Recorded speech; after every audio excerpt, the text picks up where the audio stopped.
歡迎大家嚟到咖啡星人，今日講下呢個蜂蜜處理。蜂蜜處理嘅發酵秘訣咧，就係喺呢個半乾濕嘅狀態。農民咧就會將呢個咖啡果去咗呢個果皮之後咧，將連住呢個果膠嘅咖啡豆鋪喺呢個遮光網上面。呢個時候咧，果膠仲有30% 嘅水分，咁就啱啱好有天然嘅酵母同埋細菌開始工作啦。慢慢咧就將啲糖分轉化為獨特嘅甜味。咁點解叫蜜處理？其實係一場誤會嚟嘅。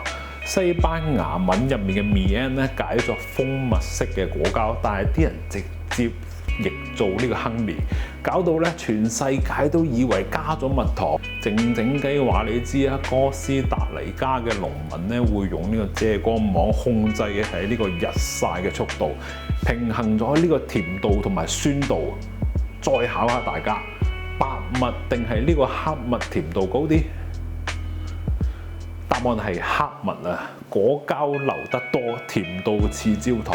下集講下呢個厭氣發酵，竟然同呢個芝士同埋泡菜嘅發酵原理係一樣嘅喎。今日講到呢度先，下次再見，拜拜。